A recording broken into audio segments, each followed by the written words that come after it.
How's it going, guys? This is Rio Murata, photographer based in Tokyo. So there was a person who in the comments said that they would love to see me go to sort of like a photography gallery. And recently on Instagram, actually, a Japanese friend, fellow photography student days, there's a friend that I follow actually, said that there was a gallery going on in Tokyo.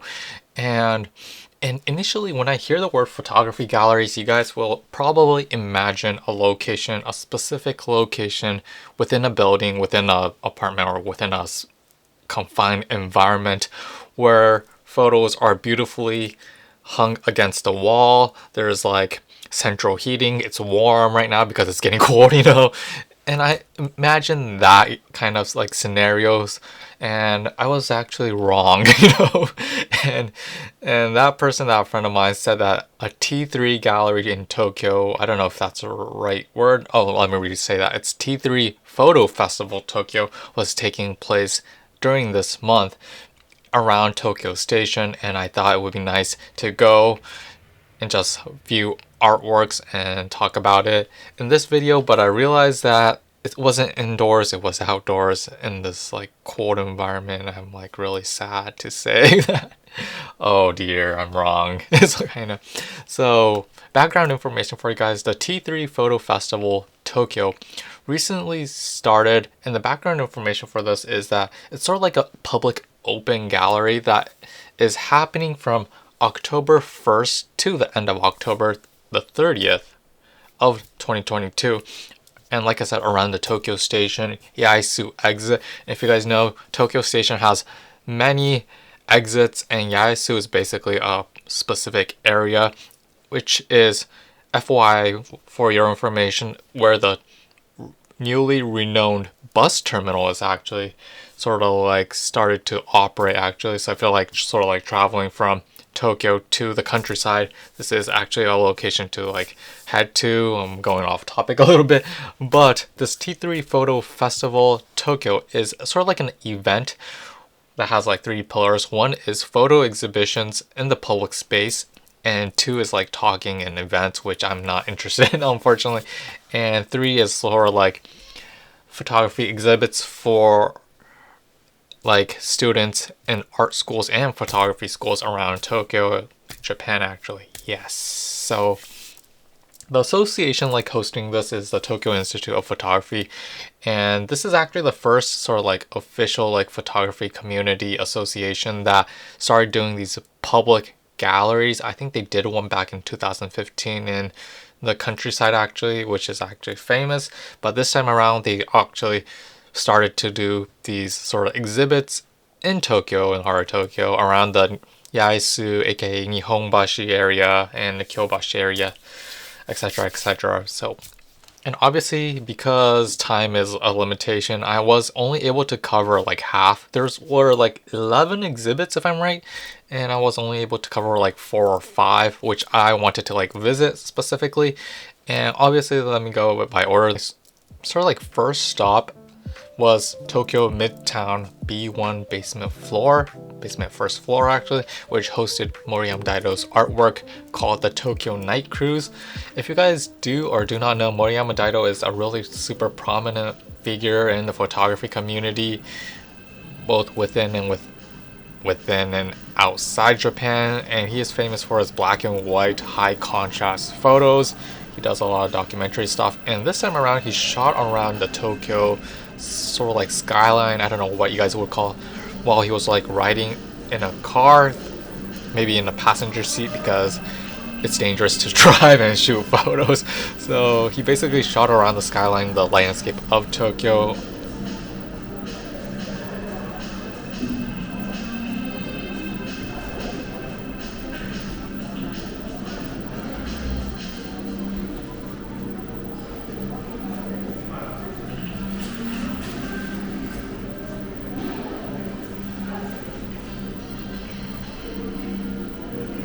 Okay, so what was interesting about this like gallery in particular was he sort of projected his like image in a sort of like a slideshow kind of format against a black wall, and with that on the right side there was a seat and sort of like a bus stop type of I don't know, imagery that he wanted to go after. So he wanted the people who were viewing his slideshow to be sitting in that passenger seat, which sort of replicated a bus stop. And this bus stop was really interesting because it had his information on the back side and on the front side, his names and stuff like that, which was really coordinated really well in my opinion. These sort of like bus stop type of landmarks were actually being located throughout this like whole building in the Midtown B1 section, basement floor, and the first floor actually, so which was really neat in my opinion. So up next, I went to a post office. The official name is Kyobashi Post Office.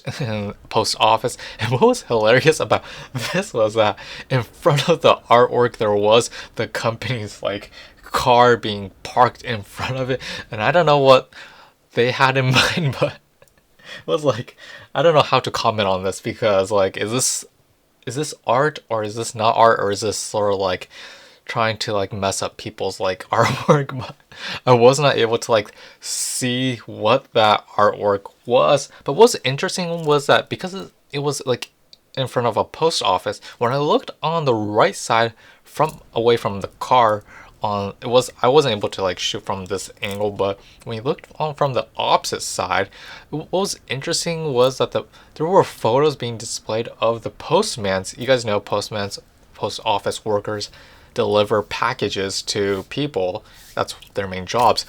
And these postmans actually took a snapshot of their deliveries in front of the like the what do you call the entrance of the houses, and mostly Amazon packages.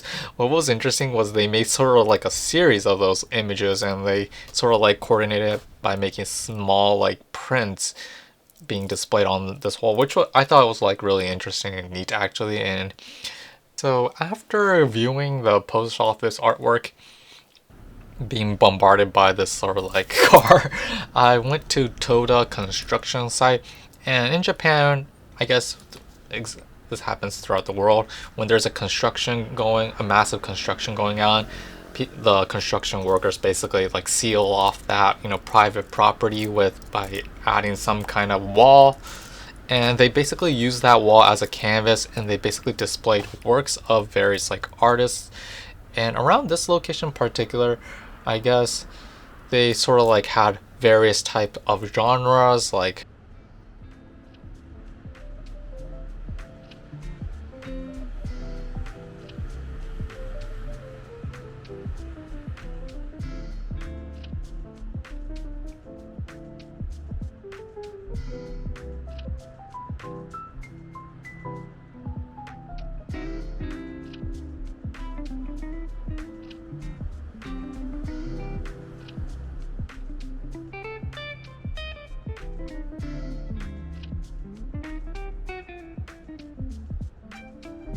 And what was interesting about this gallery in particular was that because it was a construction site, you guys probably know in Japan, specifically in Tokyo, things are being built, rebuilt at a really fast pace. And black and white images of locations of what used to be this location. So really old photos, black and white photos actually, of old buildings that were around this specific area, like houses and the landscape of people working in this area specifically, which was like really interesting because over the course of this 100, 200, 300, 400 years, Japan has a really long history compared to the North America side. And there's lots of photos, old photos, that showcase like what used to be this area and how it sort of progressed to what it is now today. And what's interesting about these black and white photos, some of them were like really wrinkled up and hard to like tell, but there were some photos that were like really high resolution, and you guys can probably guess that some of the photos might have been shot by a 4x5. And if you guys know about, because back in the days there were no Photoshop, there were no photo editing software, so if you guys know about architecture and stuff like that, in order to shoot straight vertical lines and horizontal lines, you 100% had to use a 4x5 type of cameras, which basically fixes all those perspective issues when using a wide angle lens. And this photo in particular, 100% must have been shot by a 4x5, and because it was shot by a 4x5, which has a massive scale of coverage, surface area of that, color negative, you get a super high res image. And even if you shoot it with a film camera, you can basically surpass a digital file in terms of total resolution if you shoot it with a 4x5.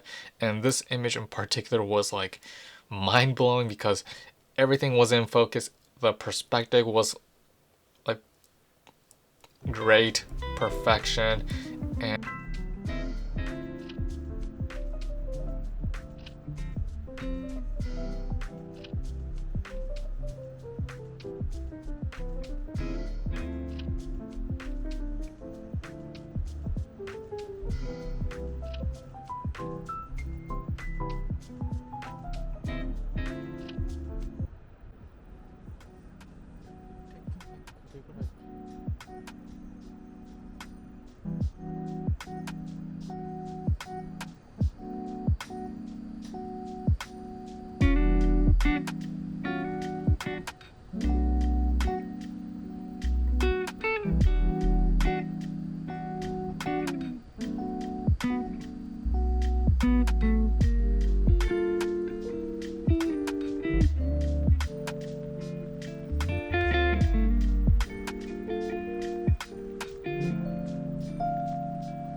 for the fourth location, I went to Tokyo Square Garden. This is a multi-purpose building, probably the largest area where they hosted a lot of artists actually, on the wall spanning across 3-4 floors from B1, basement floor 1, to the first floor, second floor, and third floor, if I'm right.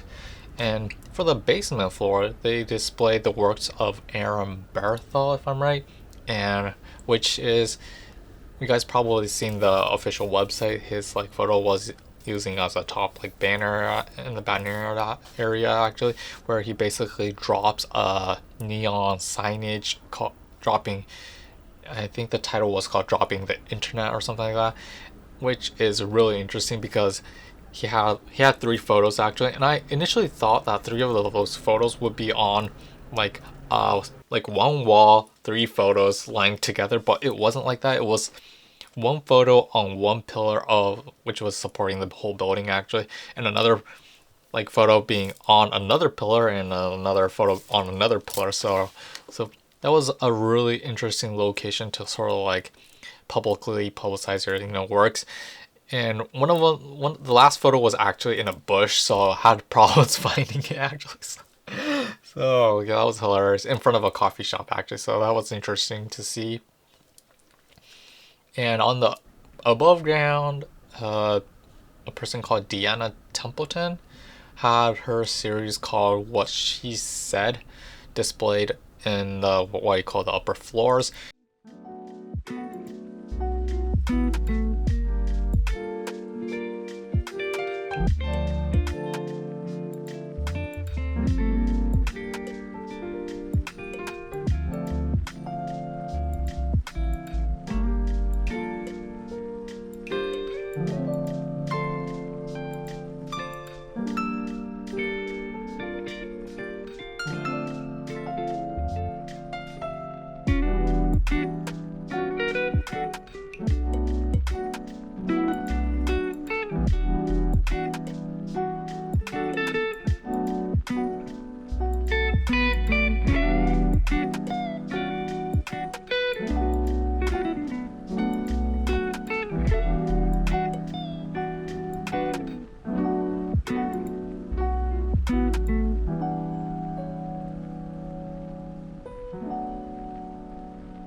After checking the second and third floor, there was a sort of like a balcony type of floor on the third floor actually. This area is typically is like a maze. I was getting lost actually, but there was this balcony area which also has some like unique photos being displayed on the walls. And actually, there were these areas where you can take a rest and maybe sip coffee, you know, and just have a great day maybe. But at the same time, there were some works being actually displayed. I don't know who the artist was specifically, but it's like nice seeing these like small yet powerful like images being displayed on the side of the side tables around this like foresty area. And it might be a great location to like sip coffee and have a small like break. And because I was getting tired of walking long distance, I was taking a break. But after that, I basically just wandered around this area typically to see if there was anything interesting around. And because I had my sort of like digital camera with me, I shot a little bit of like photos along the way, which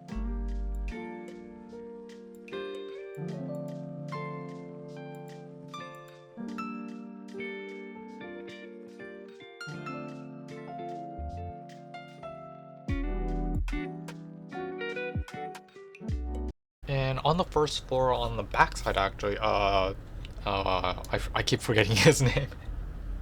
I'm bad with names actually. So Nagasawa Shinichiro, I think a Japanese artist, did a series called the Bonin Islanders, and he basically sort of like documented the specific island, the lifestyle of the people residing in this area, in particular fishermen's, the locals and stuff like that. And what was interesting about his like works was similar to Aaron Barathol, where he basically utilized the pillars that was supporting the building actually as a canvas. He also used the pillars as a canvas, and he basically had various sizes of photos being displayed. And you guys know pillars are like square, so that he actually used the four sort of like sides of the pillars by utilizing different sizes of photos in his like series. And it was like a really interesting sort of artwork to see the lifestyles of the locals.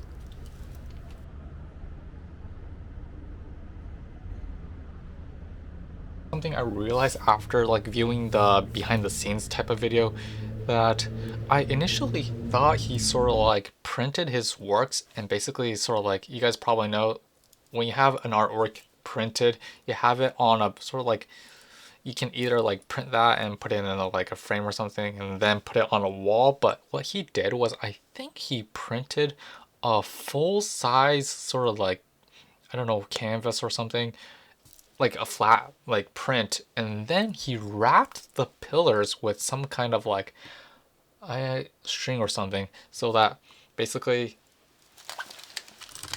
uh how should I like explain it to you guys? So I think he's basically printed onto this paper that you guys can see, and I think he printed it like this, and he basically wrapped it on like this. And there's a pillar, the pillar that's basically supporting the, you know, the building, and he basically sort of like tied it, zip, sort of not zip tied, but sort of like used some kind of string to tie it like this.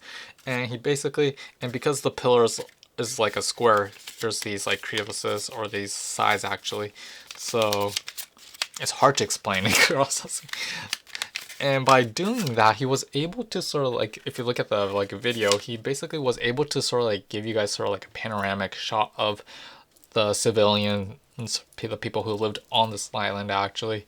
So this was actually an interesting way of like displaying his like works out in the public actually. And when you're done, and what's great about this method is that when you're done like sort of like finishing, if the gallery ends, you can basically untie the, you know, the string, and you basically can wrap that canvas like this, and you can basically transport it back to your home country. So, but he's Japanese, so what am I saying? So that's something interesting, another new inspiration of like presenting your works, because instead, if you have it like printed on a frame or something, that frame becomes really bulky because you have like so many artworks, and you basically have to transport that back to your home country, back to, I live in Japan, so back to my house, you know. So this is a really interesting, and probably this material's like really like something like vinyl or something, maybe like polyurethane or poly something. So it's like waterproof, probably dust proof, so it won't get damaged compared to paper. So, and you guys probably know paper can get wet, and because this is a public sort of like display gallery, rain could affect that work. So this is a really great way of like presenting your work. And I went off topic, unfortunately. So after this Tokyo Garden Garden actually gallery, I went to the Yaesu's B1 basement floor, and they were presenting the artworks of photography students and art students in Japan actually, and my photography school actually was listed in there, so that was interesting.